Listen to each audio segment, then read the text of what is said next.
Okay, hey everyone, we're here. We're live doing another live stream because it's Thawing the Nightmare's release date. Woot woot! Except me. It's here. So if you pre-ordered it, you could go read it. Hmm. It's been a couple of days. I've barely slept, but it's fine. I'm an insomniac. My hours are all kinds of crazy anyway, so it's just like meh. But yeah. So, general plan for this stream is I'm going to read a couple chapters from the beginning of Thawing the Nightmare, and then we'll just kind of hang out and talk about questions and just, I don't know, whatever we're all in the mood for. Hi, Ellie. It's here. It's here with all its wintry vibes and danger. uh, you excited? I'm excited.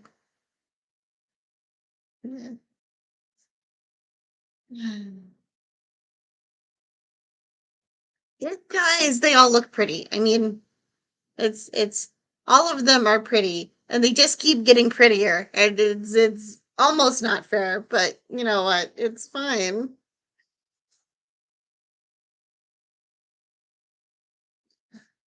Yeah. I mean, I don't think there's a single part of this that I couldn't gush over. You've got the knife in the background. You can mostly see it. You've got snow and our little. If I can figure out where to point with this camera. Got a little friend. Oh man, he's so pretty. And of course, we have Jarek on the cover, which means Russell's probably going to be on the next one because it's his time. And the frog. When I started writing Tower of Memories, I was not expecting to have a bunch of things that move on their own. But you know what? They're fun. We're here. Well, okay, the statue was always part of the plan because moving statues is just part of the haunted house vibes that I always wanted for Dragon Tower. But all the little paper creations and puppets that we have was not part of the plan, but I love them. So we're gonna keep them because they're all cute.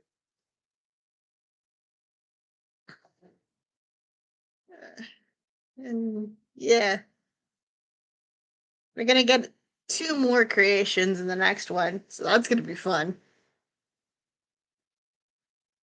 You can probably already guess what one of them does, but we're not gonna talk about the other one.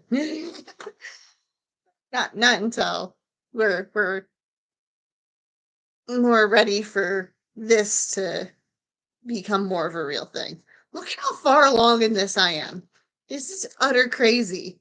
This is only half, by the way. What? I've been possessed the past month or something. I have 30K words down on this. And then more on a chapter I'm not done writing yet, but shush. Don't worry about that. So, yeah. All very exciting. So, how's your morning? Or afternoon or whatever time it is for you?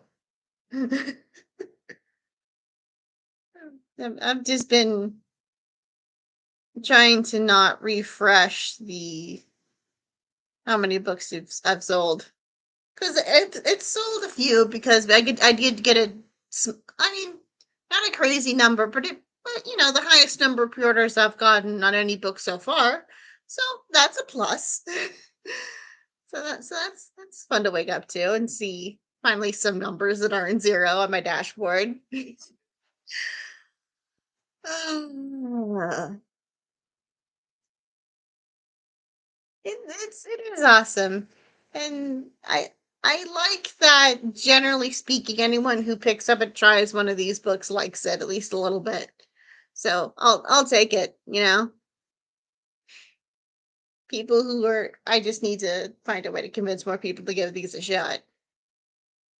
But That's what all of this is for, the schemes and all the talking and the tweeting and whatever. We'll get there. Yeah, eventually. Anyway, I think that's enough stalling. So I think I'm just gonna launch into starting to read the first couple of chapters. I'm thinking three, but we'll see how we feel. Yeah? Yeah.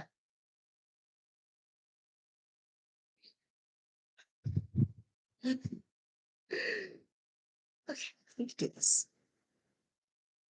Episode 126 of Class and Memory.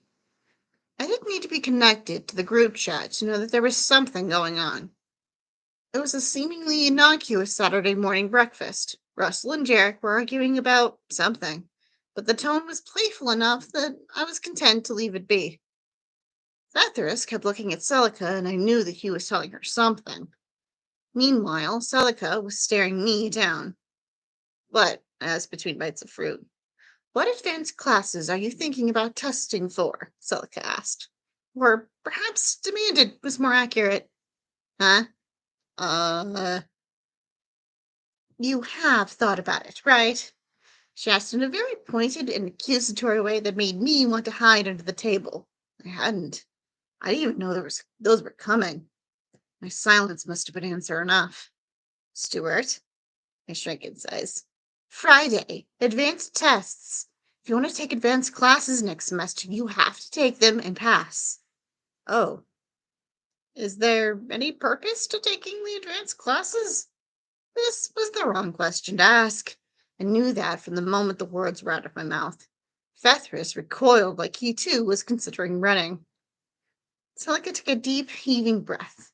It occurred to me that there were spells that enabled breathing magic, like a dragon's breath attacks in tabletop games.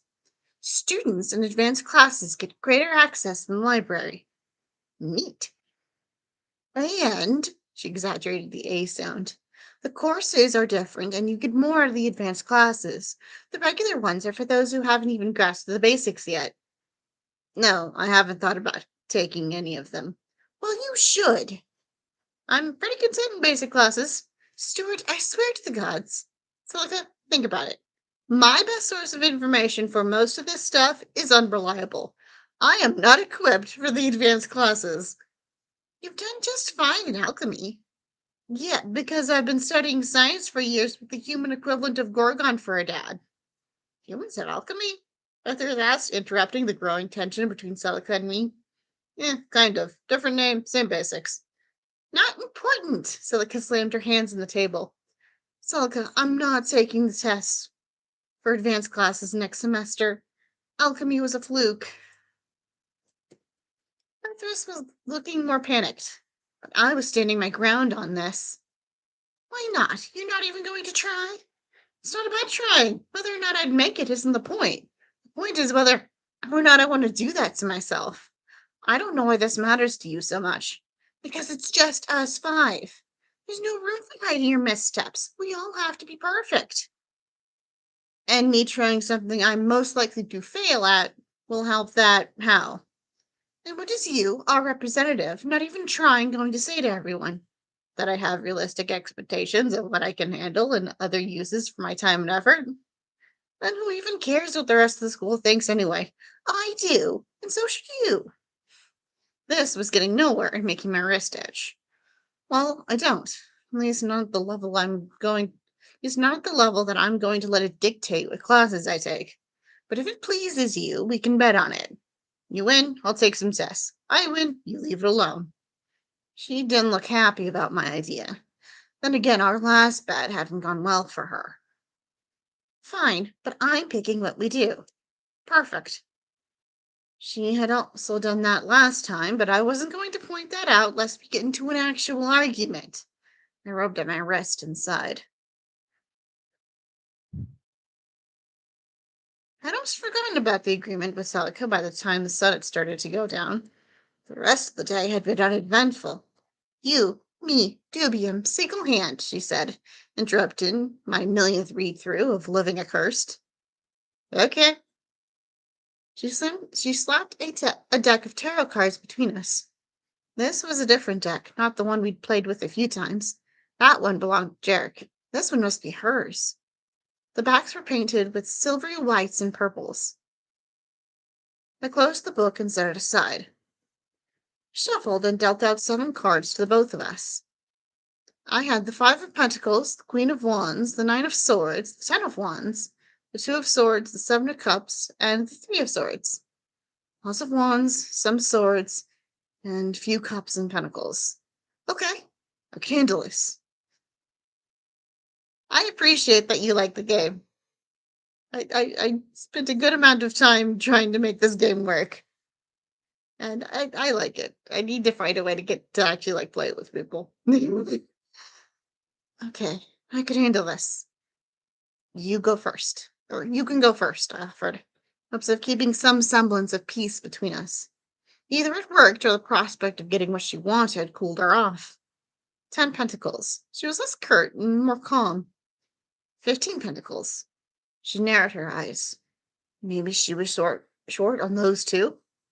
15 Cups. The other one I was low on, but she seemed confident. 20 Cups. Swallowed as she kept those eyes on me. She seemed determined to see right through me. I had no idea if she was seeing anything. 30 Cups. I was not nearly as confident as she was. 31s. Dubium. I placed our cards on the table. She had the Knight of Swords, the Queen of Swords, the Queen of Cups, the Knight of Pentacles, the 10 of Cups, 2 of Cups, and the 7 of Swords. Not a single wand.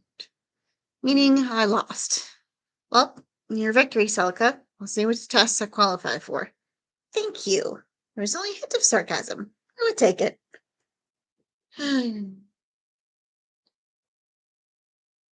I had been stalling, cracking open the class list. A packet of paper glued together. It was hard to flip through lists and see mostly chances lost due to circumstances out of my control. Out of the nearly dozen classes, only about 8 were even or out of the nearly 3 dozen classes, only about 8 were even an option. I would need to choose 4. Starters brewing, fundamental literacy, beginner's botany, basics and healing, simple stitchwork, arithmetics, beginner's enchanting, and general geography. Only brewing and enchanting offered advanced courses, so that was 2 tests I would have to take and see if I could pass. If nothing else, Celica would be pleased. And choosing classes was going to be hard. Brewing, whether or not it was qualified for the advanced classes, was a shoo-in. I wanted to see this Professor Carmine, the only professor who had been picked by Dragon Tower, in person. Botany had some potential. Plants were neat enough to hold my attention for a few months. Enchanted objects hadn't given me the same level of trouble as runes or spellcraft, so perhaps I could make it work. Seeing how I fared in the advanced tests would be interesting. It's Carmine's fun. I'm just gonna say that. I can't comment too much on it because that's in a book I haven't finished yet, but Carmine's fun. The final class was stumping me, though. I wasn't sure which would be the most worth my time. I felt comfortable ruling out stitchwork and healing. I saw myself doing well in arithmetics, but the idea of coming this far just to take up math made me nauseous. It was the same with literacy. Maybe geography would be it by default. That was chapter 1, basically, of Thawing the Nightmare. It's fun. It's a good mood setter generally, I think, for what kind of headspace Seraphina is in at this point in the story, right? Because it's been far enough into the school year that she's just like, I'm settled in a routine. I'm comfortable. I've got friends. We have like a way of doing things. And then of course we have, how it's more reinforcement to what we already know, which is that the curse is a major disruptor in Seraphina's life, right? Because I mean, yes, and Is this a spoiler? Is it a spoiler to say that yes, Seraphina and Maripin are going to meet each other face to face at some point in the story? Shocking. But I felt it was better to kind of have almost like a karmic debt kind of thing. Like every time the curse causes Seraphina problems, it adds like a little ticker of like to how much he kind of metaphorically owes her, or how much he deserves for her to just punch him in the face. Which, I mean, whether or not she'll actually end up doing that, we'll see. But it's, you know, that's the point, is like their conflict I don't think is ever going to be something on the grand scale of like I don't think her and American's clash will be about like the fate of the world. I think it'll be more about the personal side of it, which is why the curse is so personal. So giving kind of because it's one thing to have like characters whisper about the bad things he's done in the background and have them talk about it and seeing some of the after effects of his actions. But being with Seraphina, living day to day with the curse and how many problems it causes her and how much pain and how much danger it puts her in, I think is more telling of their clash. That makes sense. Like that's the part that makes it real to her, that this guy is not a good person. Because she's just like, anyone who would do this to somebody is not somebody who can be reasoned with, clearly. And, she may have a point. We'll see what happens when they meet. Because, it's been 50 years or something crazy since he first put the curse in. So who knows if he's changed as a person or if he's been made worse by the fact that he's been in a prison for, I think, 40 years or something. I don't remember. I'd have to check the timeline again. He would have been put in prison when Lucinda was like 17. So roughly, I don't know. Probably closer to 30, maybe. Timeline's complicated. I have like the whole timeline before Seraphine is even born, like written out as a page in my compendium because sometimes it's a little hard to keep track of. But it's fine. uh, anyway, I think I'm gonna read at least one more chapter and see how we're feeling.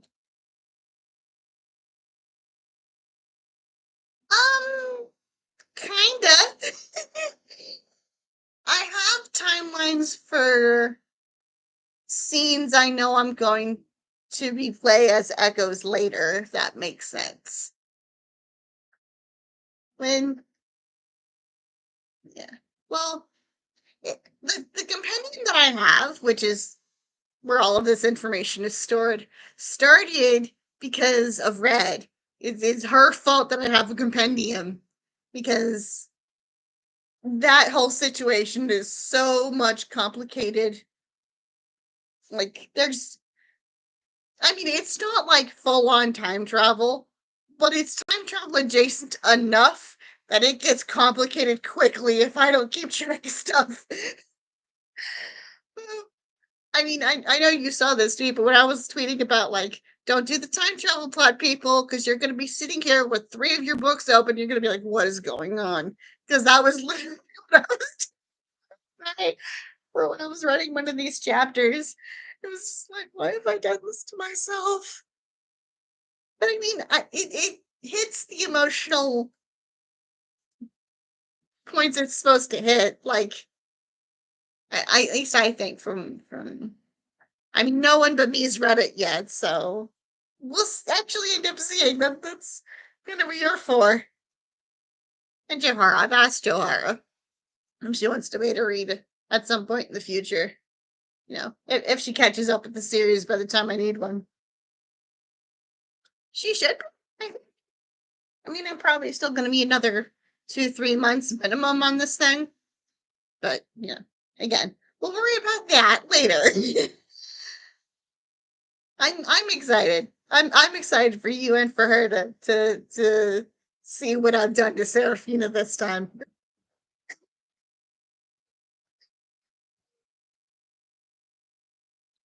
Because I know I shared that one chapter with you because I was kind of nervous about it, but that's just the tip of the iceberg. Because yeah, I finished writing the red reveal very recently, so that's that was stressful. It's good.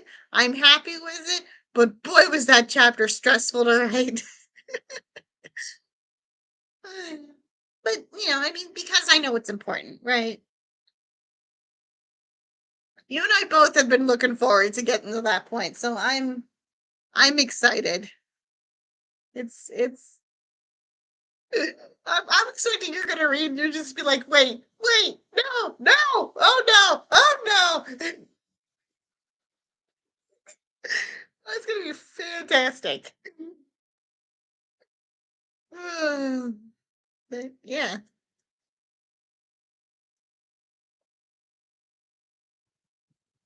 so yeah, on to the second chapter in Night 50. Episode 127, Rising Sun. I was staring up at the ceiling and listening to my Metallica record. I was already in uniform and stalling. I didn't want to go to the council meeting. It was my first time seeing any of them since Mom's visit, and I didn't want to go. Not that I ever really wanted to go to any of these meetings, but still. This time was different. I closed my eyes and counted to 5 slowly. The song ended, and I sat up slowly. Time to face different music. I stepped outside the door to quiet. Suspicious, and hopefully just when the others had things to do outside of the tower. Celica was at chaser practice, but I had no idea what the others were doing.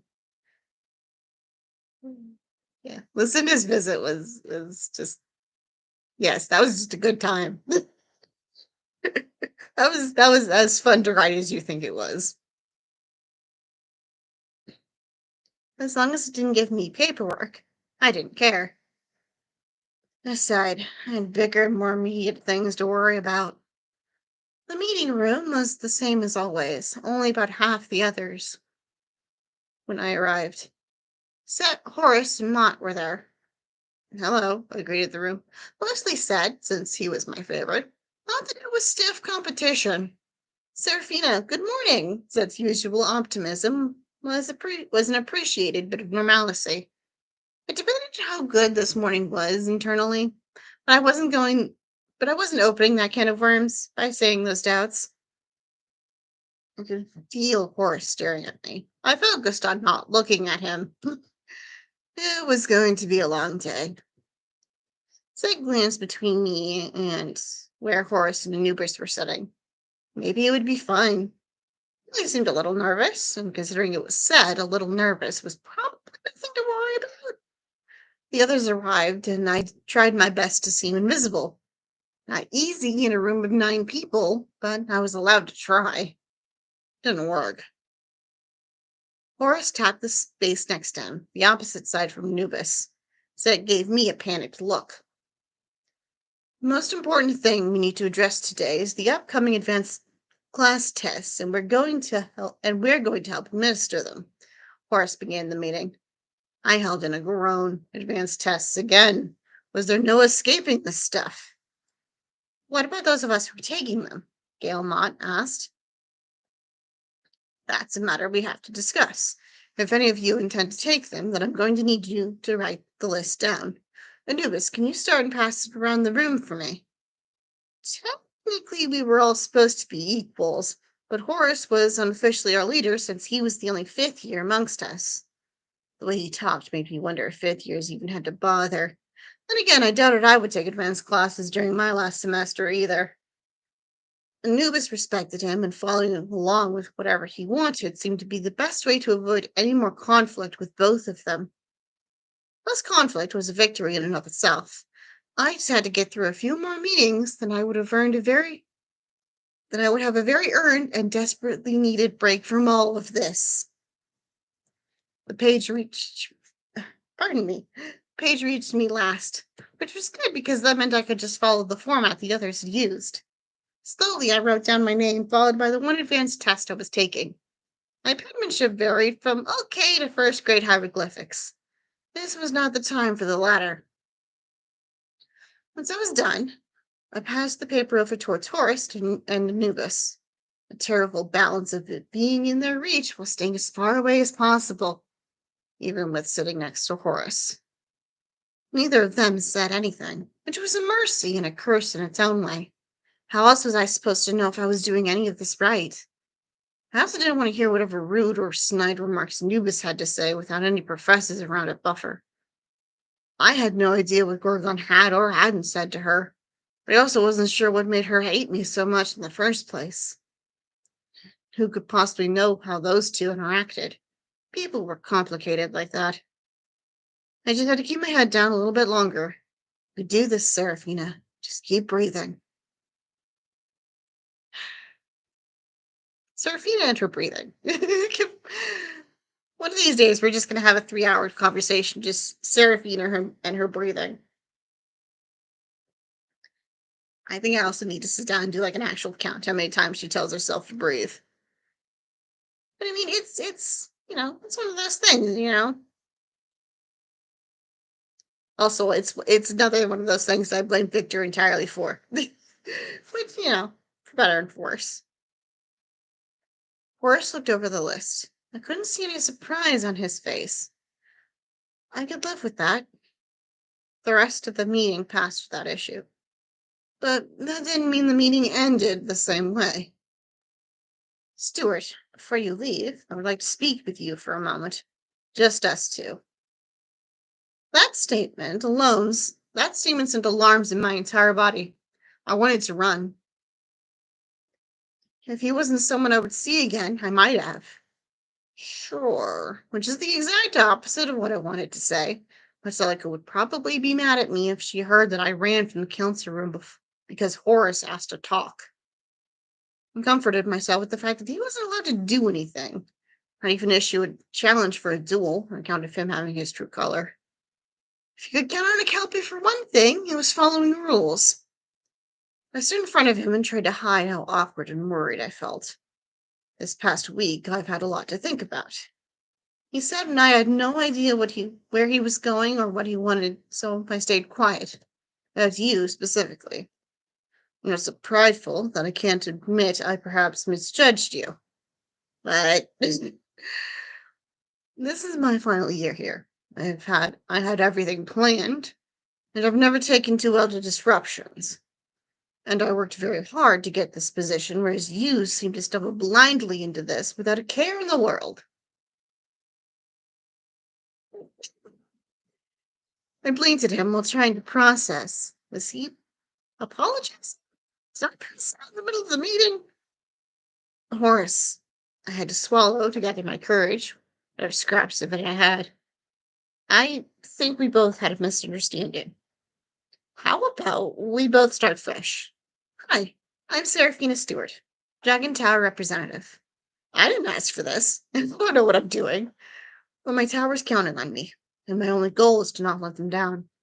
I'm terrible at arguing and conflict, and generally will go with whatever if it has no effect on my tower mates. It's nice to meet you. I held out my hand for him to shake.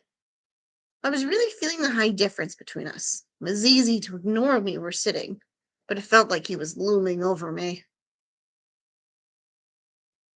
He looked between my hand and my face. Maybe he was looking for insincerity or deception. Maybe he was calculating how beneath him I was. I'm Vidar Horace, Kelby representative.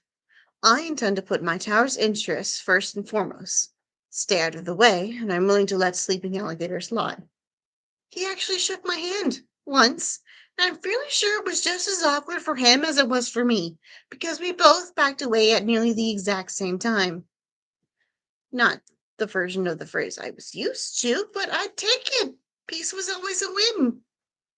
I felt a bit lighter as I left the room. It wasn't much, but there was a sliver of hope that it was going to be okay. Just had to get through this year, and then I would try and pass this off on literally anyone else. She still thinks she can get out of this. Would depend on who I was most annoyed with at the end of the year. 127 is interesting because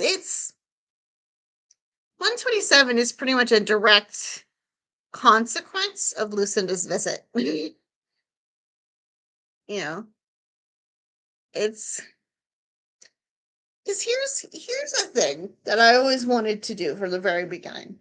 It would be easy. It would be extraordinarily easy for me to sit here and say, "Oh, Kelpies are the bad guys in the story. All Kelpies are evil, and they're just not good people." But that's not the point. They're not. They're just people. They're just people who see the world differently than Serafina does. Serafina is by choice or just by nature of her existence an agent of chaos and change. Kelpies don't like chaos or change. That's all it is. It's not Kelpies are not evil. They just don't get along very well with Serafina or agree with her most of the time. But you can disagree with someone and still have both sides be not pure evil.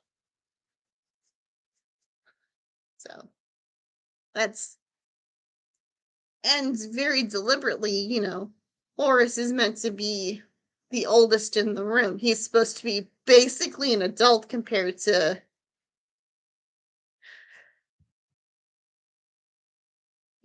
the others.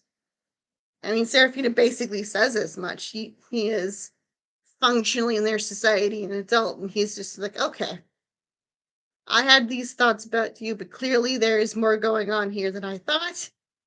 I need to reassess. Not that he knows about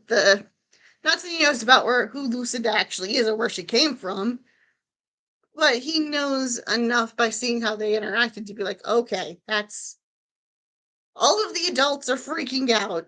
She's somebody, which means I probably should be at least civil to this girl.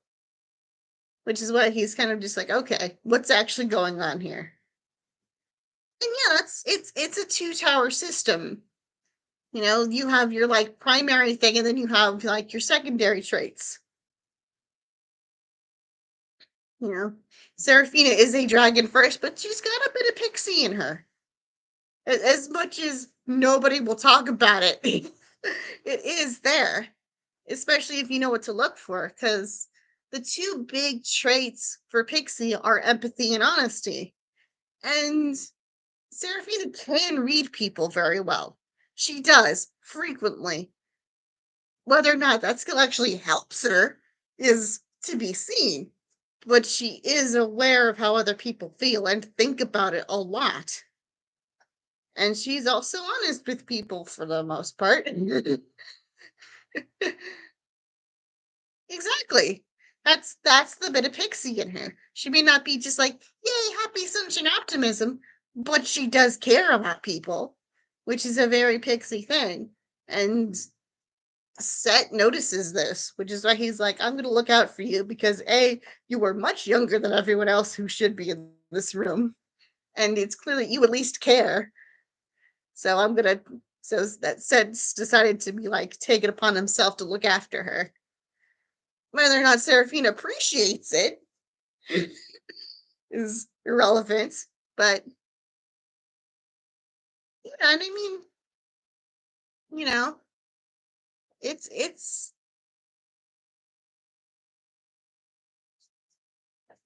everybody has these things in slightly different proportions. So it's all kind of works out.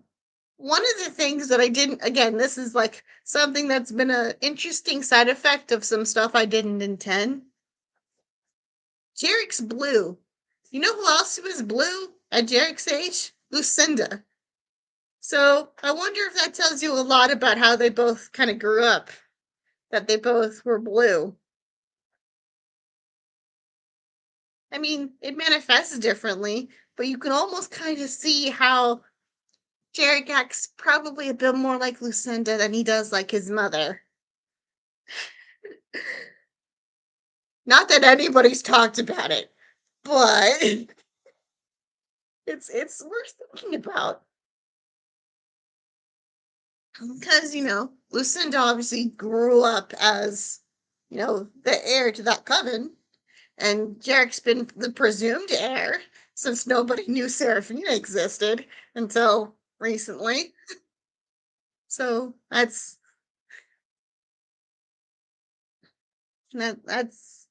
a thing that's affected how people interact with him, especially outside of like school.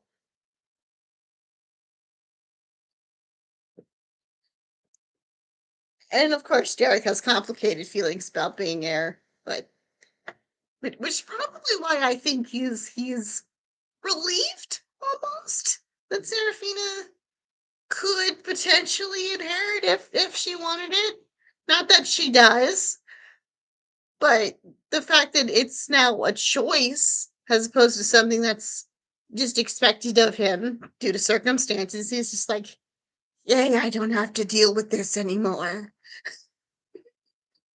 Uh, how well that ends up working out for anyone involved, we'll see. uh, but again, that's another thing that's kind of part of this book. Because I'm just going to say something. Being on the cover of the book doesn't actually mean that much, but I chose Derek because I knew he was going to feature in this one a lot more than the other dragons just by circumstance. Because it would be rude to put like Russell on the cover of this one and then him only appear in like a tenth of the book, whereas Derek appears in like a third, I think, if I rough out the numbers. So, yeah.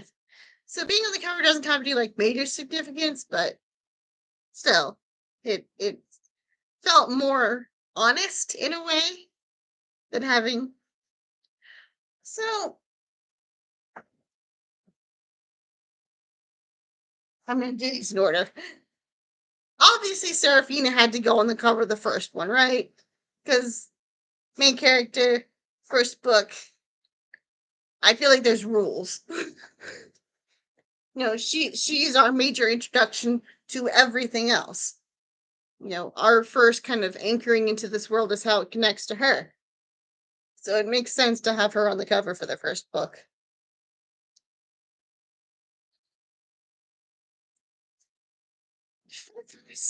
Was chosen for the second book for me because I felt like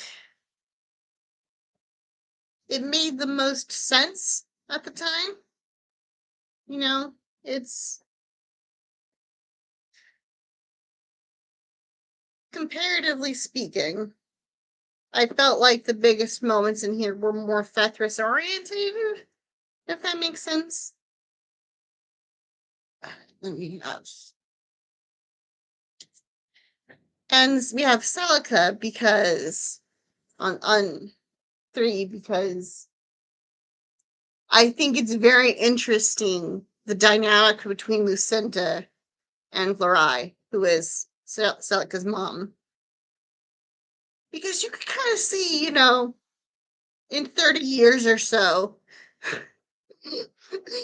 Seraphina and Celica may be having similar interactions to how their moms interact with each other. So I think it's very illuminating to Celica's character, meeting both of her parents and seeing how those parents interact with Lucinda. I mean, Amor doesn't really interact with Lucinda too much, comparatively speaking. But Lorai was her best friend, and still kind of is, depending on which one of them you ask and what time of day it is. Like, Lucinda would be like, gee, it's my bestie. And Lorai's just like, I don't even want to look at you right now. Not that Lorai actually hates her, but, it's complicated. Yeah, that's kind of like the joke and the point, which is like Lucinda looks at them interacting and she's like, your daughters are best friends. Isn't that adorable? But I was just like, oh no, not again. Hmm, but yeah, it's it's fun.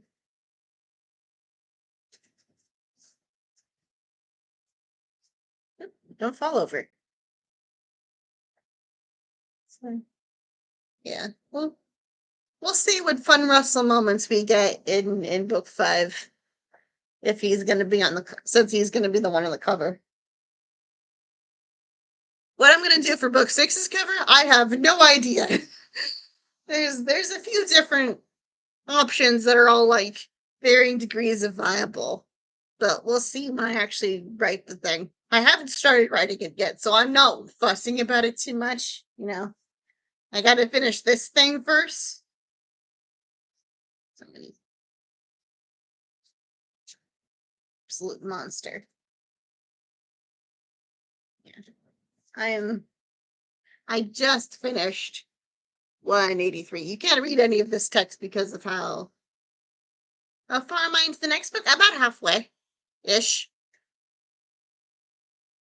If I had to give a percentage, probably close to like 55% of the way done. So, meh. I've got like 33 out of 60K expected. So it's coming along pretty well. I'm excited.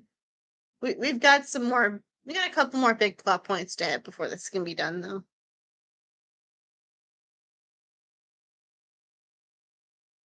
Let's see. I don't know how many chapters I have here. A bunch. Well, it starts in 162, and I just finished 183, so that's 19, I think. Probably. I can math, I promise. Actually, I have a fun story about that. Originally, what is currently book 5 was going to be 2 books, but I ultimately decided to combine them because I knew I could hit all the plot points I wanted to hit in the then book 5 in about 20 chapters, and all the plot points for the then book 6 in about 20 chapters, and each of these are about 40 chapters long. So I was like, I'm just gonna smush them together. It'll be fine. Which is good because that means the series might be a little less crazy as far as how many books it's gonna have. Because I don't suspect any future years will have more books than the first year. They may have less, but they won't have more. So that means max 30, minimum probably like 20, 25.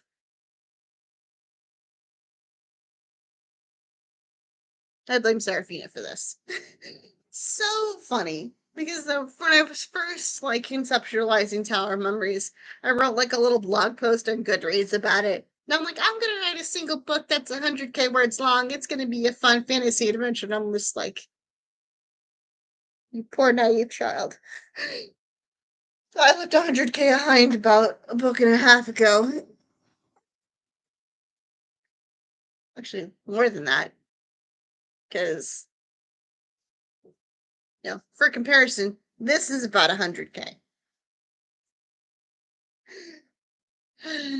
We'll see. We'll see how future things go. And then this first year will be done.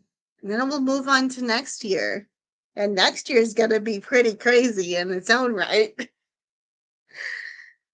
I did start it on Kindle. It's technically up on there. And I'm still updating that with chapters. Which is why a lot of this is structured the way that it is. Like, with this one, the reason we pretty much... So, when Kindle first started, it was the first 3 chapters were free to read. So I was like, okay, so I need to structure this in a way so that at the end of the third one, at the end of the third chapter, something that makes people want to continue reading happened. So I said, okay, I'll end 3 on Seraphina getting into Dragon Tower, and let that be like the big mystery that propels people to keep reading, which mostly has worked. So it's like, okay, first chapter should be introduction to Seraphina and sell people on How is it going from Kindle Vella to the published books? Not as complicated as you'd think. To be honest, it's mostly just affecting how I have files on my computer, which meh, it's the reason why if I ever show snippets of how my documents folder looks like, you've got every chapter is its own file, and then I combine them all together at the end as we go on. So the biggest thing that's different between the books and the Kindle Vella is that the books have intermissions. If you read just the Kindle Vella version, there's no intermissions. But if you read the book version, there's intermissions. So that's fun. And I do a bit more cleanup for the book publishing than the Vella chapter releases. Because the Vella chapters, I just kind of go through on my own, which is why. Well, what's a good one that I've marked up over here? Oh, yeah, this one kind of shows it better. If this will show up, you can see how my own handwritten notes from my own edits that I do on these as we go on. So I'll do my round of edits, publish the chapter, and then throw it into the completed document. And that's the document I ultimately end up handing you. Because I don't really do multiple drafts, which I know is going to upset some people, but it's what works for me. Yeah. Word counts always go up after my initial drafts because I'm always like adding in details and bits and bobs. So it's fun. How am I feeling? Yeah, with you.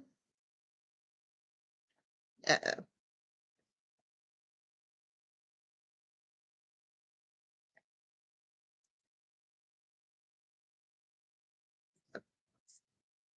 Don't mind me. I'm just losing my mind. Look, I'll do one more chapter from Thawing the Nightmare, and then I'll see how I feel. Episode 128, Twisted Timelines. In a way, I suppose Horace's comments weren't that surprising. Once the initial shock of the interaction wore off, it reminded me a bit of when Jade started being nice. Nicer? I tried to remember when Mom had told me about Kelpies. Prideful, orthodox, resistant against change, traditionalists. That was probably his problem with me. If traditions were followed, I wouldn't exist. But I suppose being red being the opposite of green must be expected. I set my head on the table in the workroom. You're overthinking this, I told myself. Not that I would listen. Terrible habit, that. But can also get you out of trouble once in a while. I looked up to glare at the back of Red. Still glowing echo blue and hints of the bookshelves she was looking at just barely visible. Hood was up, like always. I love playing with color. That was another thing that I know I wanted to do from fairly early on. It was just like, how can I have as much fun with colors as I can? I joked. I used to joke that my magic system is pretty colors, which is still mostly true.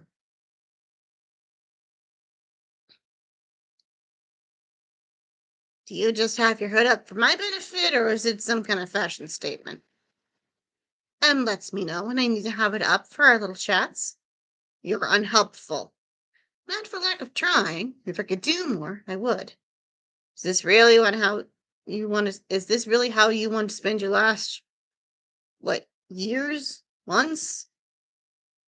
I don't know the date of my wraith confrontation, but months is probably more accurate. Avoiding the question. Yep. Speaking of questions, what have you been thinking about this time? Kelpie Representative Vidar Horse. I smell gossip. You sound like Celica. I promise to just less. I wasn't even surprised anymore. She seemed to know everything else. Is it? Would it be weird of me to say I kind of wish she had just talked to me from the beginning? Talking to people is hard. Harder for some, sure, but always hard. For one, it would have required him to be willing to admit he might have been wrong much sooner.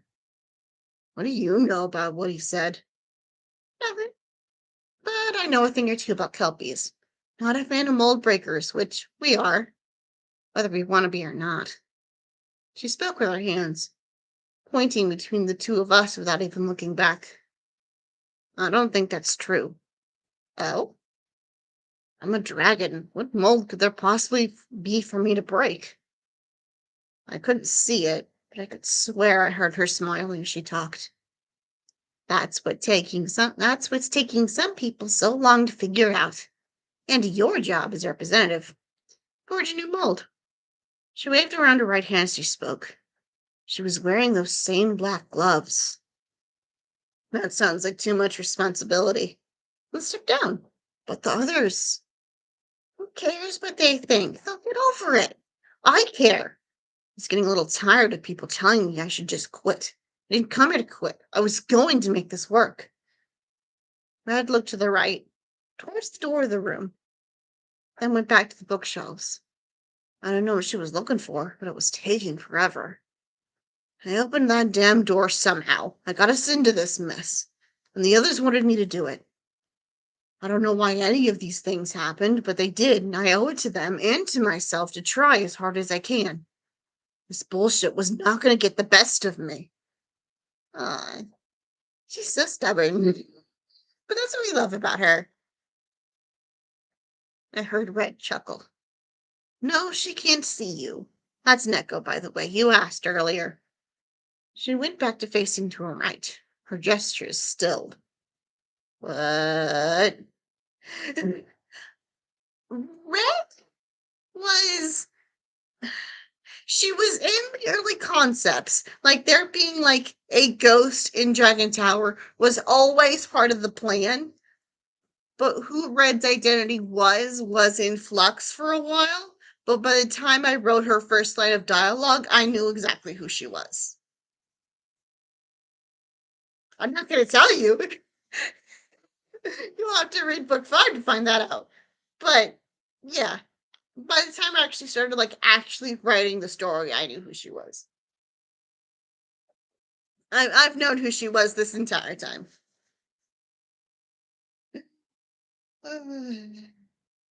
And she makes the story about 30 times more complicated.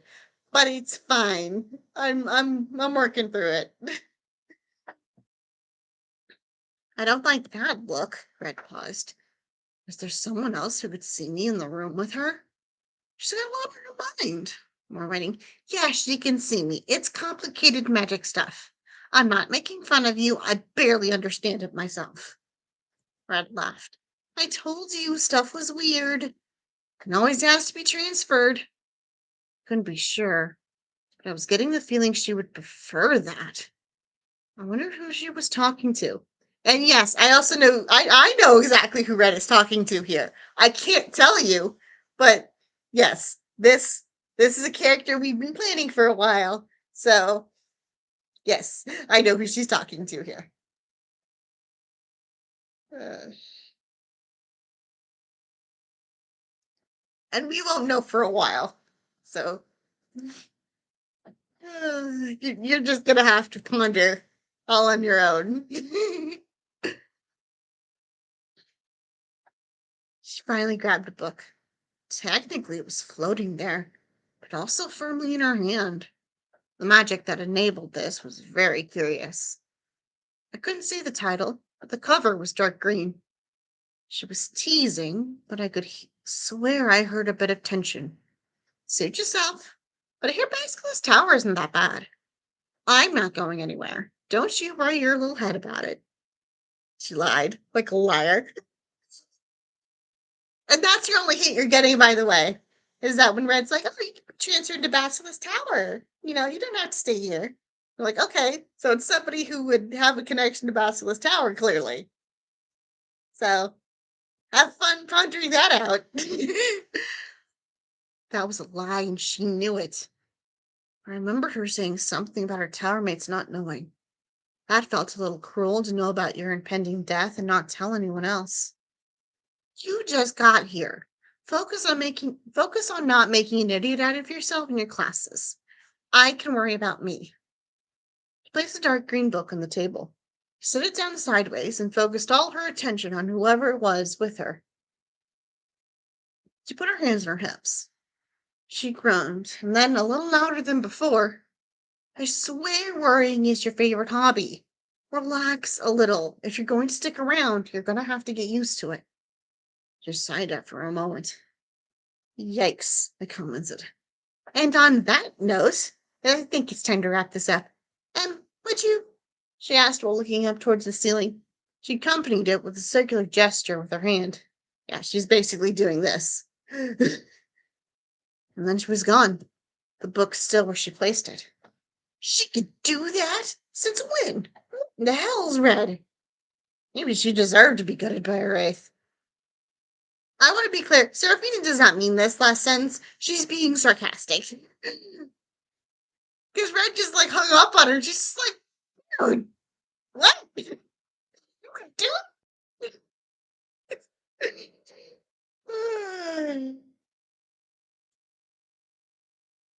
But yeah, I'm sure Seraphina's not going to ever regret that thought.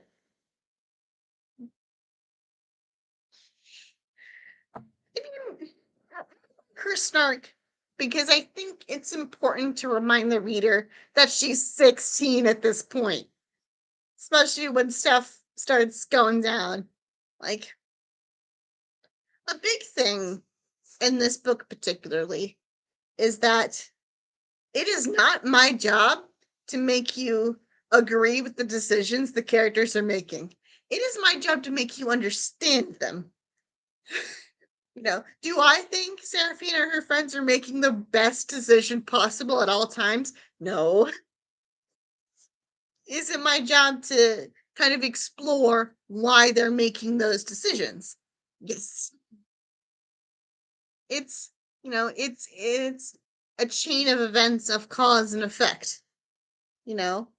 It's Seraphina wants this. She knows taking this action is likely to result in the opposite of what she wants. So she's not going to take that action. It's the best way I can kind of describe this in the least spoiler way possible is it's a lot of simple concepts strung together to make a complicated situation. And I think that's what makes it kind of cool. What's my favorite moment of magic in this book? I haven't answered that. I'm trying to figure out if I can phrase this without mild spoilers. Let me see. Let me attempt to find it.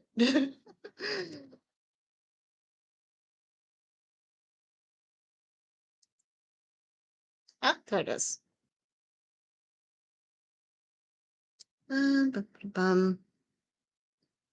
Where can I? Because I want to read some of it. Do, do, do, do.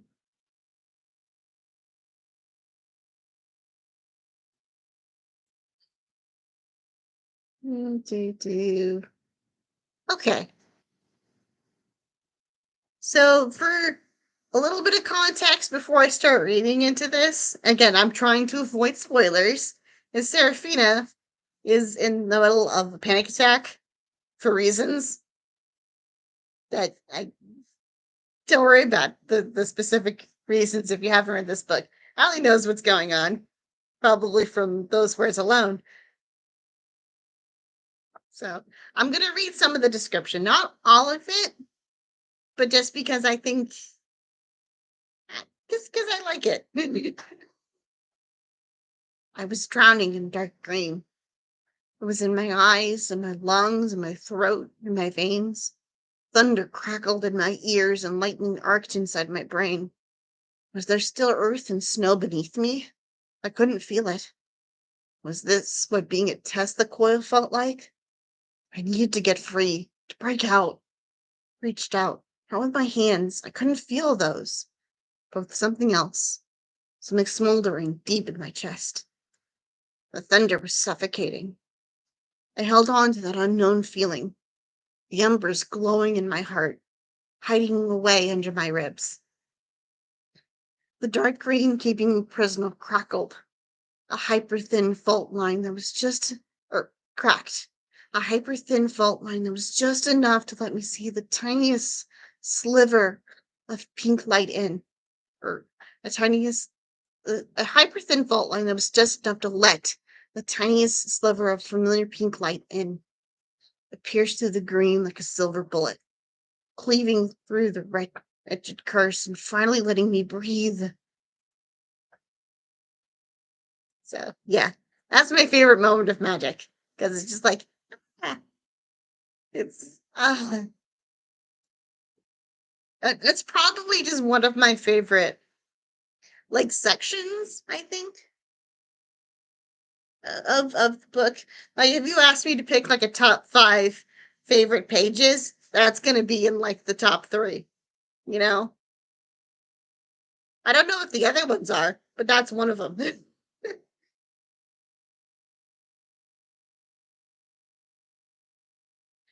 I mean, with that question specifically, there's not as much magic I feel like in this book compared to some of the others. But because Seraphina spends more time away from magic than entrenched in it, comparatively speaking. But I promise you, there is tons of weird and cool magic in the next one. Any amount of magic that's lacking in 4, there's gonna be more in 5. 5 gets crazy. 5 gets crazy very fast.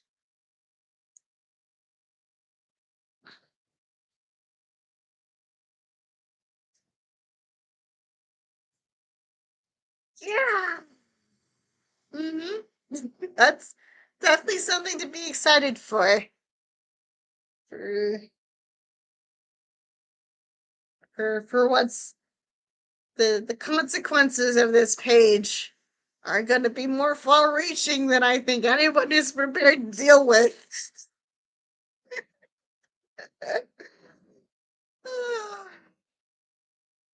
I mean, sometimes I pick favorite things because I know what they're going to lead to, and I'm just like, this is the first step on a long road of cool stuff that is about to go down. So yeah. Uh, Although that does kind of have me thinking. I don't know if I have like an actual favorite chapter out of this one. Because I mean, I don't think any of these chapters are outright bad. If I thought they were bad, I would have rewritten them. But I don't know which one of these is my favorite. Because I feel like they all have their own like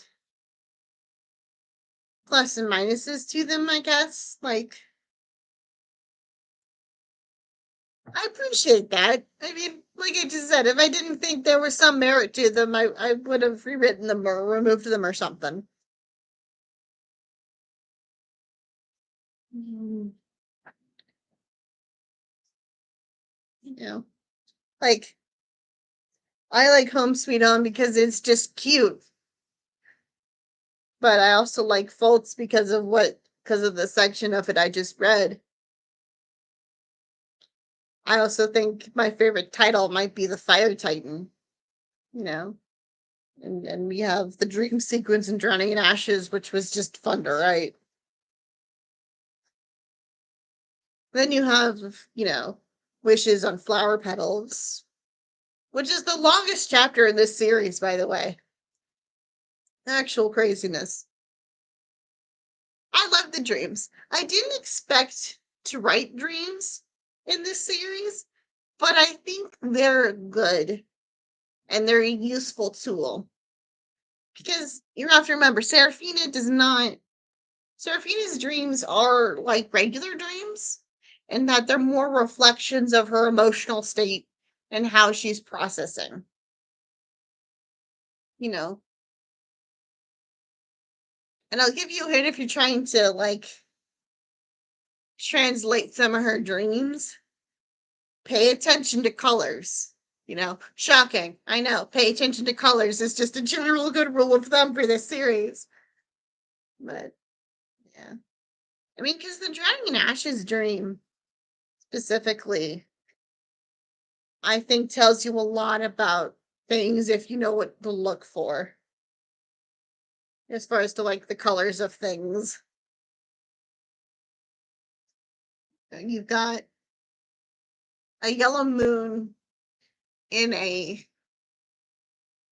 green, purple, blue, and orange sky. Did you use your favorite colors or least favorite colors when setting means? Neither. Basically, what ended up happening is I decided to. Well, first I picked colors for towers, and then I kind of ran with the meanings that being connected to those towers would give them. Like, white is typically seen as a color of learning in this world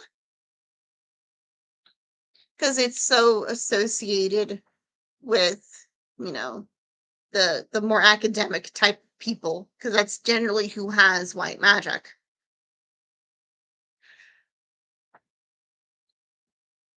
So pink is seen as a color of friendliness because it's, associated with people like pixies. But as for which characters got which colors specifically, there wasn't like any specific rhyme or reason. Like, because my favorite color actually is purple. And I don't feel any connection to Kraken Tower, if I'm being honest. I don't think I do well in Kraken Tower. Yeah. My least favorite is actually pink, which, part of that was kind of a joke with Serafina because she's a horror fan who likes metal music. Of course she's not gonna want the pink coat. She's like, oh no, not the pink. Because because you have to remember it's not just pink. The pixie coat is obnoxious pink. It's like bubblegum Barbie pink. So she's just like, why have you done this to me? She's kind of like sitting there like a cat who's just been dunked in cold water. She's just like, I'm melting. She's not having it. But, torturing Seraphina is one of my favorite things to do in the series. It's great.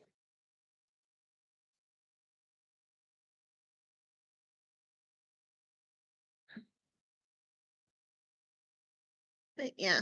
I mostly picked colors of like what towers I knew wanted to complement each other, what towers I knew kind of wanted to oppose each other.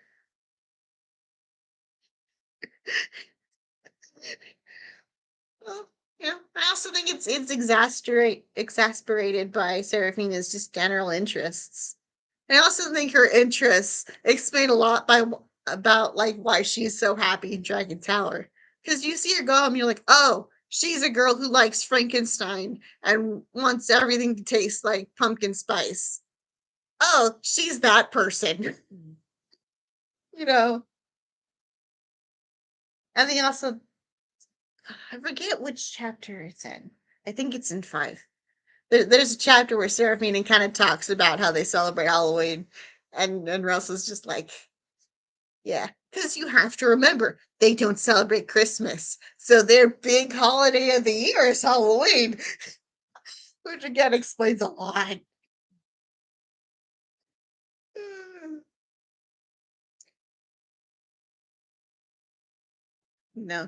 You put someone who grew up on the Adams Family in a haunted town. She's just like, I'm home.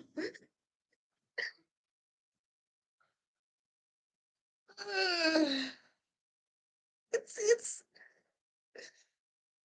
one of the things that I find which enables you to form a strong emotional connection to a character is not generalization.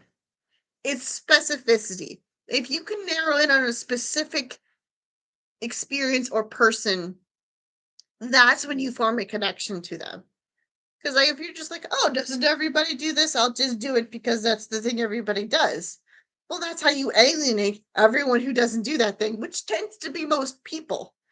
But if you narrow in on like, this is this specific family with these specific things, even if they don't have those exact experiences, those general emotions are what people connect to.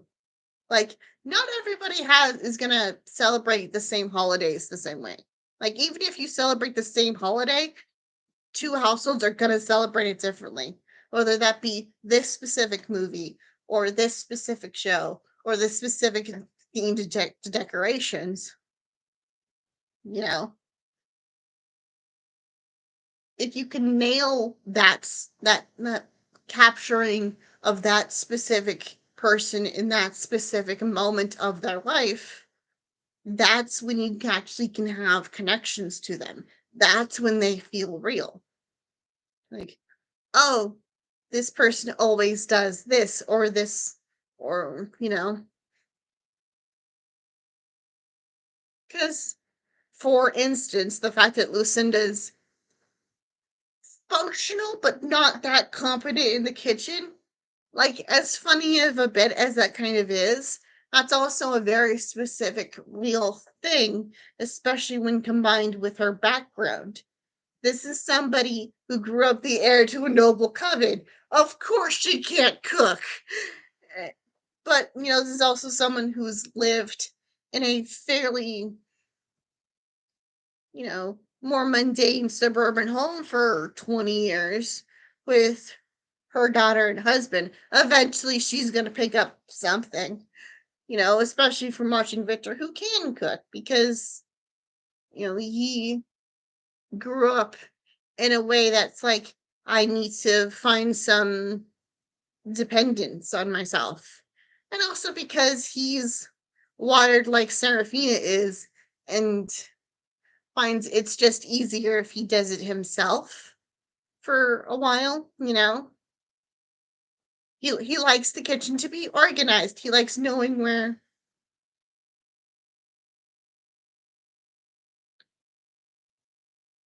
Um Also makes you wonder how she'd be in classes that use similar things.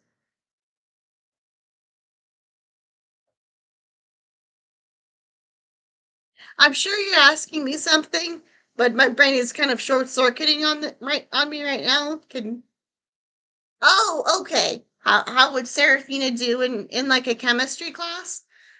Or Lucinda would do in like a chemistry class? Well, Lucinda did take alchemy, but you know, eh, not she didn't do that great.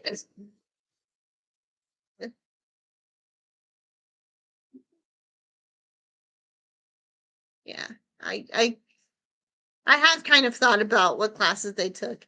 I'm pretty sure she took an alchemy class at some point, mostly because she thought Banshee Tower was cute and wanted to hang out with them more. Shocking. Lucinda likes nerds. I mean that with all the love in the world. But, Lucinda's always had a type. Probably. I mean, she's comfortable and good enough with fire to not, do something too stupid on accident. But, she's definitely the person who would probably mix the wrong things together and then they have to evacuate the room. That's definitely something she would. Well, if it comes to fire, it's intentional. When it comes to mixing chemicals together, it probably was an accident. uh, I mean, most of the trouble Lucinda got in at that age was intentional. She was like, I'm gonna do a thing. But then it always went sideways in some capacity or another. Either because she didn't really plan that well or because stuff. Again, there's a reason her friends react to her the way that they do.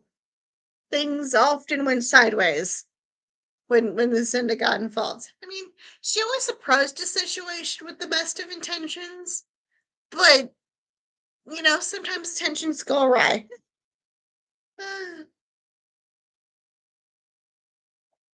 Although, I mean, she did kind of quickly, I mean, post the Pyre of Innocence intermission, she definitely rethought about her relationship to that kind of stuff.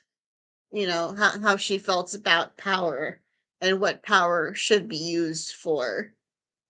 Um, I mean, we don't see that full transformation, but we definitely see like a lot of very critical seeds being planted in that, which is why I think it was good to include it, especially at the end of three when we finally have all of the context and all of the information that makes. I mean, here's the truth, right? Lucinda has always been the most powerful person of her generation, and in most rooms, the most powerful person in the room, as far as like raw magic power goes. And she grew up expecting to be the heir of one of the most respected covens in magical world. So things of responsibility and power and what her role in the world needed to be were always thoughts in her head, which is why she kind of, I think, and that's another reason why she likes Victor so much, is almost every interaction she had with people was always filtered through that lens of being the heir, of being the most powerful. And then she met Victor. And to Victor, she's just Lucinda. And for someone who's almost never had the ability to just be Lucinda for more than like a few minutes at a time, that meant a lot to her, I think. More than I think she's willing to admit, at least to Saravina. I think Victor knows. Because, she did eventually tell him all of this. It took a while, you know. One of the things that's fun about the timeline is you realize that her and Victor had a longer engagement than you'd think. Like they dated for a couple years and they were engaged for 2 years. Because, yeah, he proposed once, you know, she accidentally lets it slip that she has magic. He proposes. They have that whole circus that happens. Ugh, that scene was fun to write. But, you know, Lucinda didn't feel comfortable fully marrying him until he knew everything. So Victor knows everything. He knows about Maripin, about the mists, about what the magical world might do to him or what certain forces might do to him because he's human and married to Lucinda. And he married her anyway because he's just like, how about this one? This one is special and pretty and perfect. Like as much as it's as much as we see Lucinda flirt with him, like often, it goes both ways.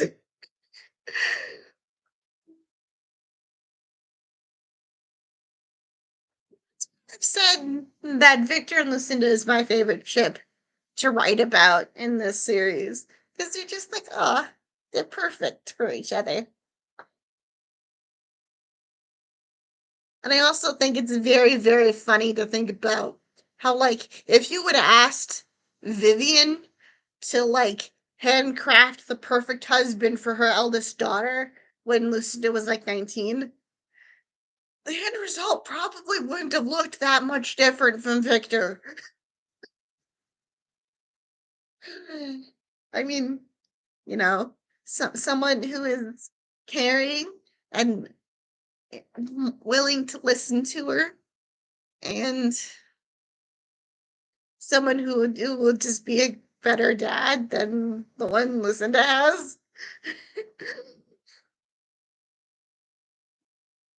Because there were two couples who were kind of my main draw when I was crafting Lucinda and Victor. And that's Gomez and Morticia and Wei Wuxian and Lan Wenji. I expect you've only heard of one of those couples. If you haven't heard of the other one, look them up. I will send links to you later if you want them. But you're just like, oh, yeah, I see it. you know. And I think part of what makes them, still work 20 years on is the fact that they do stuff. It's from a wuxia novel that I really, really like. I showed the comic version of it on my last stream that we were doing. It's I'll send you like gifts so you can kind of get the vibes later. It just, you know, you have person who is kind of chaotic but wants to help people and is generally just prone to getting in trouble, but also is somebody that everyone is afraid of with this very serious, difficult to read, kind of almost incomprehensible person who has just like decided that just like I want this one. This is the only one I want, no matter how much trouble they cause. You're just like, they're soulmates. They call each other soulmates. It's very gay. I love it.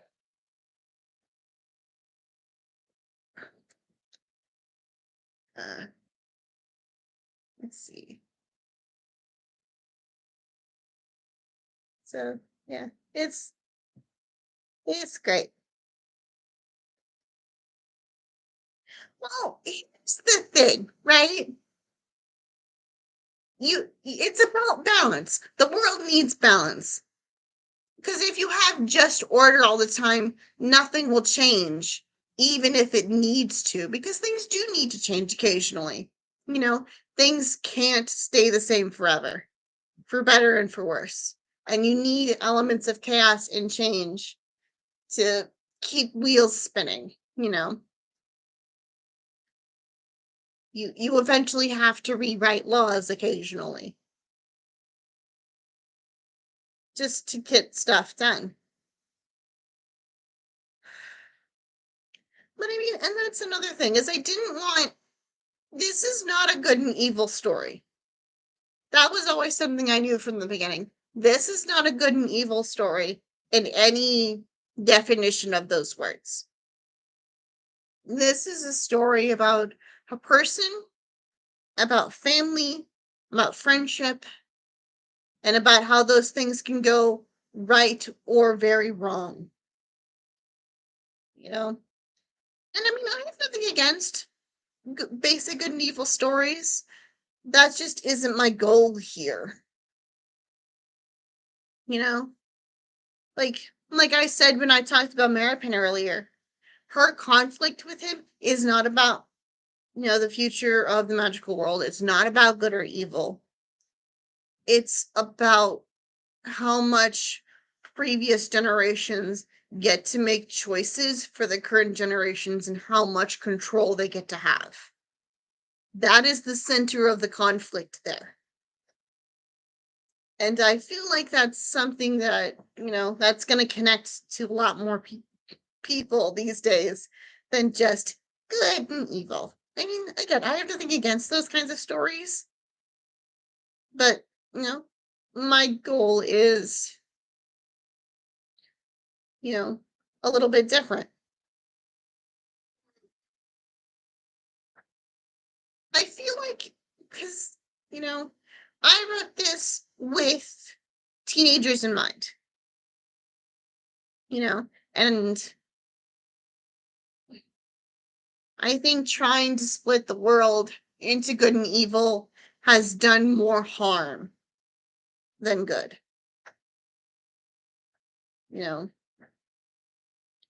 And I think a little something that's very powerful about stories in general is that It's literally an opportunity to take a walk in another person's shoes, to see the world the way another person sees it. You know, like the fact that Serafina isn't neurotypical is part of that, you know, because there are some people who might look at the way Serafina views the world and be like, is that really how people view the world? I don't see it. And, you don't have to, but there's still people who see things the way Serafina does. Those people are real and they do see the world that way. There are people, in this world who look at a person and thoughts of beauty or handsomeness doesn't cross their minds. It doesn't, you know? And that may not be a lot of people, but it is some of them and they are real, you know? I mean, the way I wanted to approach representation in my story was just acknowledging that people are real. You know, it's a story with gay people in it and queer people, but it's not about being queer. It's not about queerness in as a concept. They're just people. They're just people existing in a world where crazy stuff happens around them, and they have to deal with both their own mistakes and other people's mistakes. Because that's what being a person is like. You know, Serafina has inherited this massive mess from previous generations, and now she has to clean it somehow, even though she has arguably far less ways to do that than they had ways to deal with their problems, which, again, I think is a concept that's going to resonate with a lot of people, a lot more people than you might think, you know?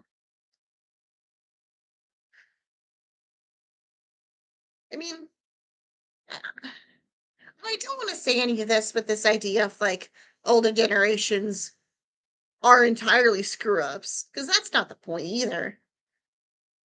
But I think it is safe to say that a few people in previous generations made a mess. Things are not ideal for anybody right now. No, there was a mess that was made. And I'm telling you, it's not the 13-year-olds who made this mess. So, yeah.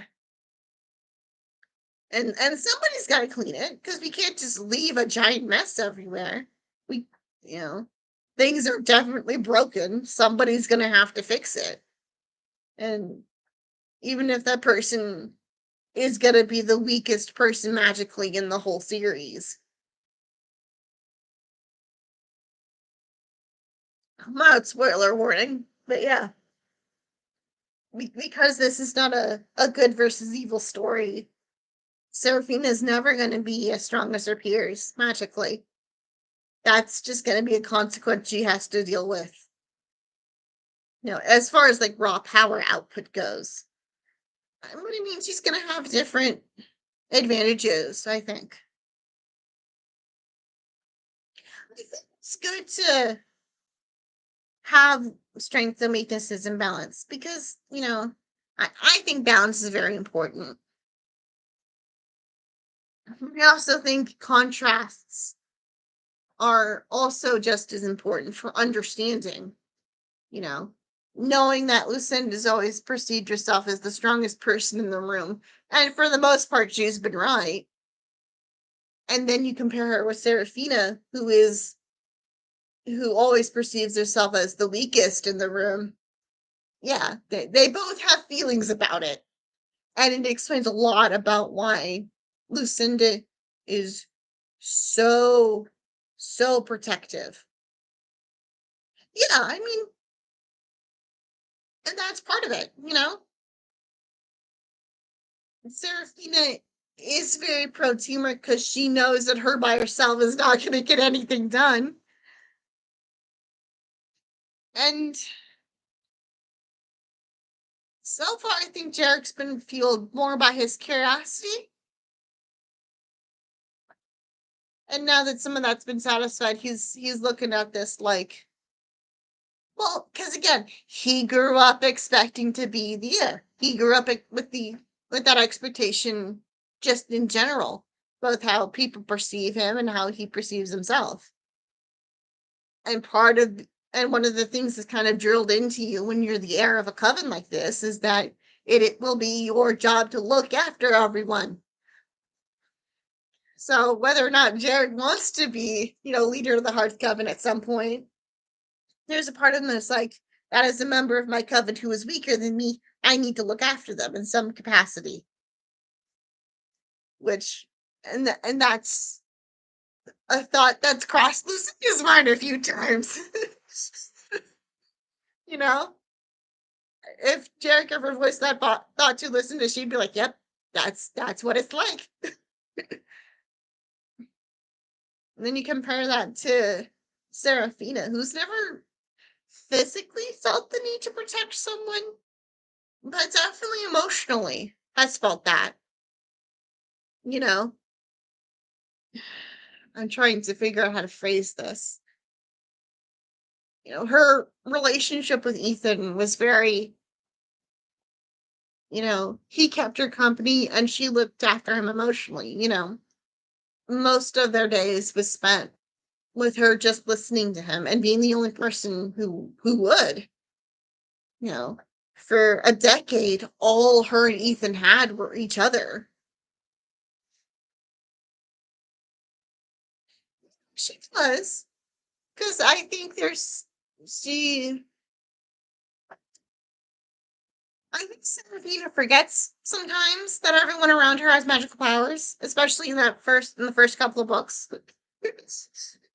Like in a moment of crisis, Serafina forgets that magic is a thing and just kind of acts on instinct because she's used to, you know, she is kind of a protector in a different kind of way. I will say this: she has no regrets about punching George Archer in the face. Well, I mean, and that's again part of it. Serafina does not think to use magic immediately in times of crisis because it's never been something she can use or depend on. That's why she runs when she sees the spiders for the first time, because that's all she can do at that moment. I mean, even if she had tried to use magic in that exact moment, it wouldn't have worked. But, the only reason, well, yeah, I mean, a idea that I want to examine in this series is the idea that the line between like physical protection and emotional protection is way blurrier than we think. And this idea of like you are not you can't have one without the other. Like you can't be physically safe unless you are emotionally safe, and you can't be emotionally safe unless you are physically safe as well. Like they are not separate things; they are interwoven with each other. Which is, another reason why Victor and Lucinda work so well. Is like Victor is very good at emotionally looking after the people in his life. Lucinda is very good at physically protecting the vets. You know,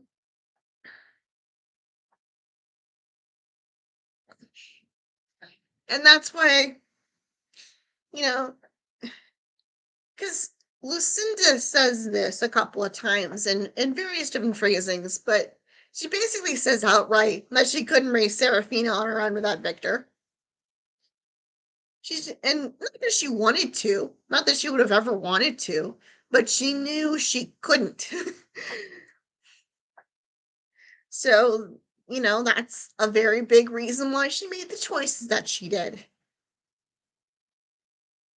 It's again, it was one of those things that there's so many layers to this decision, and covering each one of those layers, I think, reveals something new about both Victor and Lucinda and Serafina and their relationship as a family. I think Lucinda would have preferred to not have to choose, but it's very hard to blame her for the choice that she ended up making, you know? And a lot of that kind of fed into each other when I was crafting the story because I knew that for Lucinda's decision to abandon everything she knows and theoretically cares about to run away with Victor to raise her baby, there needed to be lots of good reasons. And obviously, to me, the most important one was how Lucinda feels about dads and a dad's role in a child's life. Because Lucinda grew up without a father. You know, by the time she was old enough to kind of feel that and then met her father for the first time properly, you can understand why she has complicated things about dads now. So, you know, you, she never kind of she didn't pick Victor to be her husband because she knew he was going to be a good dad, but because yeah, I mean, and I think writing Victor the way that I do has been therapeutic for me as well, in a way, because in 2019, my own father passed away. So I knew I didn't want to write a messy father daughter relationship because that would have just not been fun for me. That would have been rough for everyone involved. So it's like I want to write a very, very healthy relationship here as kind of my own process of dealing with everything, you know. So that was one of the reasons why I chose to write Victor the way that I do, is because I always knew I wanted to have just a good dad story. Because I feel like in YA fiction in general, parents often get sidelines, and I get it. I get it. It's hard to have a teenager go on a crazy adventure without at least somebody asking, "Where are your parents?" And it's a question to ask, and so that answering that question in a way that balanced the I don't want to do the dead or terrible parent trope. Not because I think they're bad tropes, but because I think there's more than one way to write this.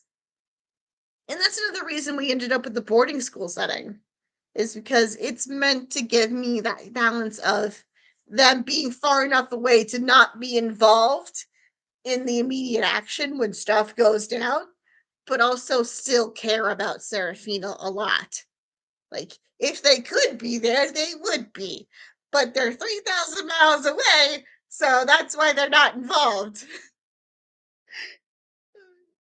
you know, it's because it gets frustrating when you're a teenager reading books.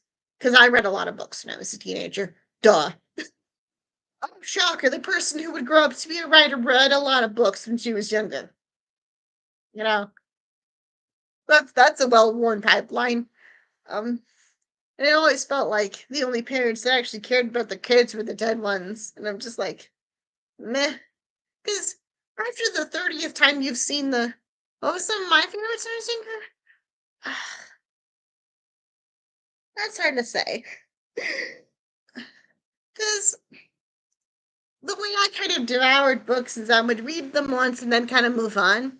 I don't have like comfort books the way a lot of other people do. So I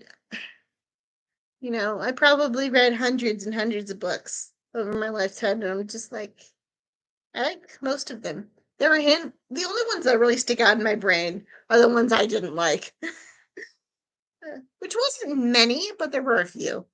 There were a few books that pissed me off. But genres tonight, fantasy. I mean, I've read a couple sci-fi, but Mostly because my dad liked audiobooks and he would play audiobooks sometimes.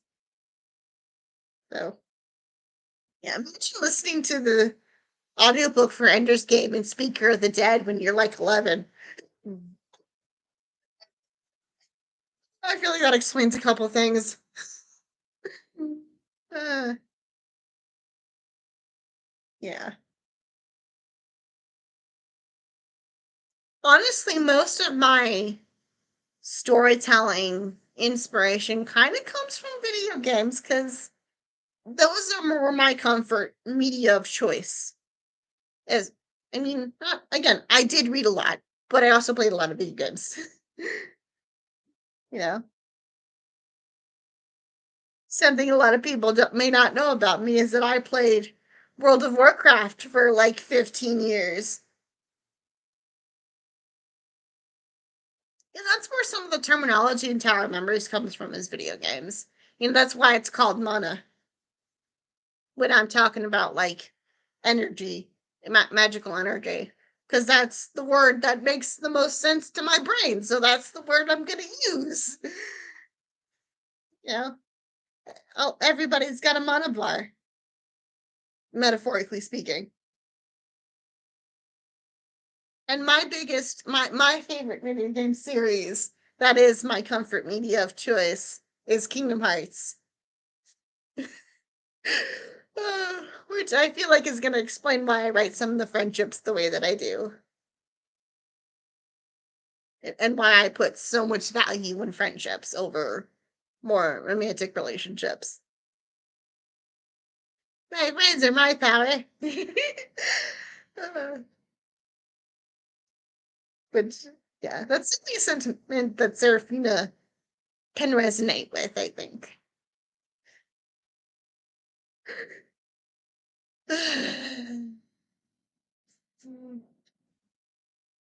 Also Disney. I just like Disney. I grew up with so much Disney. You can't see it, it's just off screen, and I'm not gonna move the camera because that's gonna break something. I know it. But we have a Christmas tree up all year round, but it's not covered in Christmas ornaments. It's covered in Disney. There's like a zero plushie in the tree, okay? There is a Disney song for everything. There is. There's actually quite a bit of Disney music in my playlists. I mean, there's more video game music, but there's a decent amount of Disney music too. Yeah. Which is probably another reason I like Kingdom Hearts so much is because I'm a big Disney fan and I'm a big video game fan. And Kingdom Hearts is probably the best Disney video games that exist. And I will fight people on that. But it's a lot of fun. I have fun. What's a Disney song for Seraphina or Thawing the Nightmare? I mean, the most obvious Disney. There's a couple of fairly obvious, I think, Disney songs for Seraphina. One is "Waiting on a Miracle" from Encanto, right? Right. That was just like a freebie, I think. And then there's also "Show Yourself" from Frozen 2 that I feel like would relate to Seraphina. As for "Thawing the Nightmare," there's options. Uh, there's Yeah, they are. They are.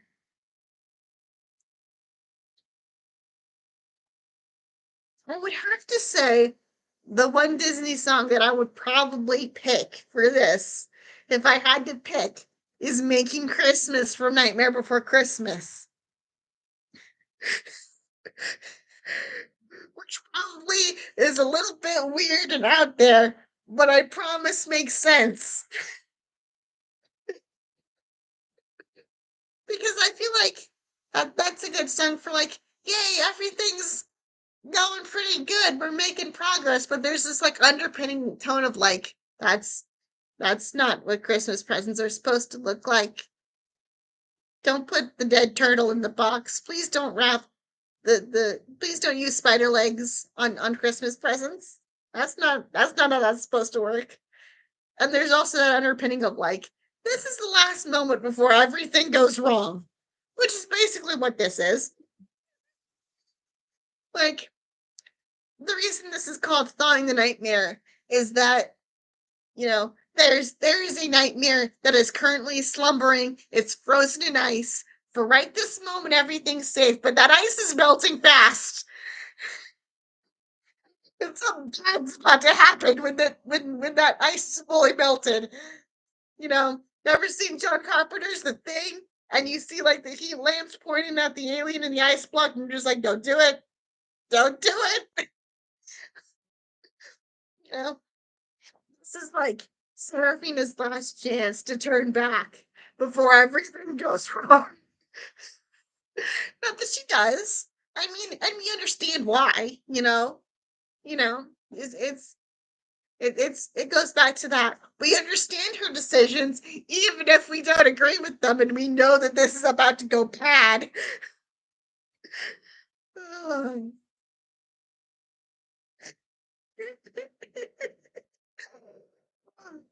We are not ready for the next book. The next book is gonna be crazy,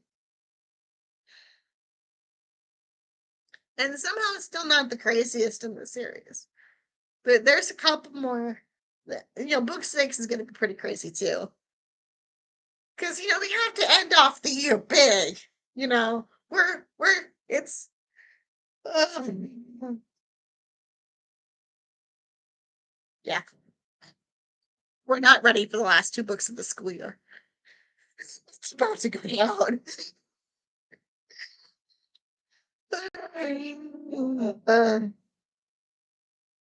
Yeah.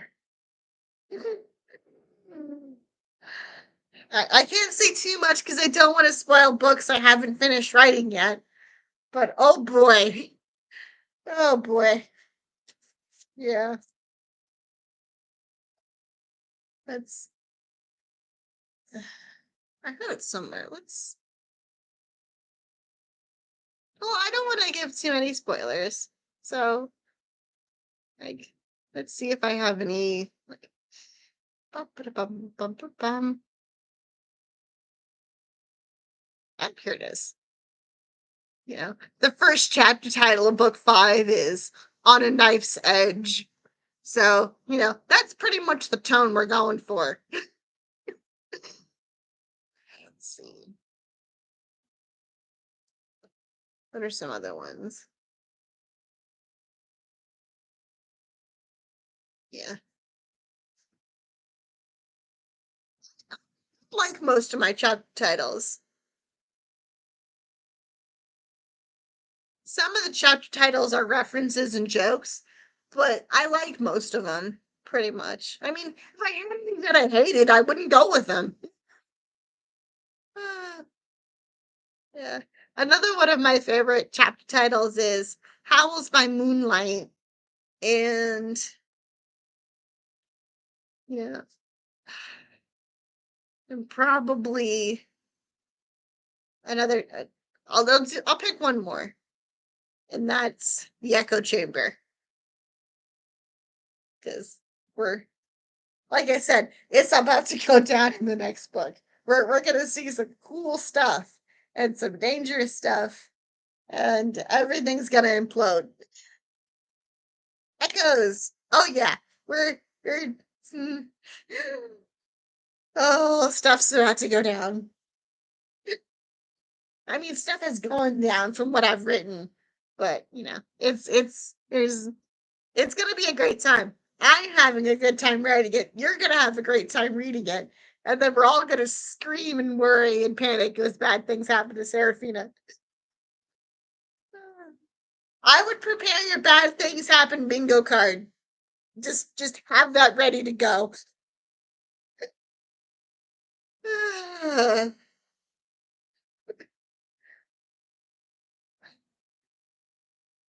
see. Oh, fudge. Um, Oh, dang it. I think I'm gonna have to call this here for today. Running out of time a little bit. But this was fun. I'll have to do more of these, especially as we get closer to finishing up book 5, and we'll talk more later. Until then, I will see all of you next time. Bye bye for now. Yes, I'm super happy. We've gotten some sales already. It's been a great time, and this has been a good day. And thanks you for everyone for your support. Bye bye.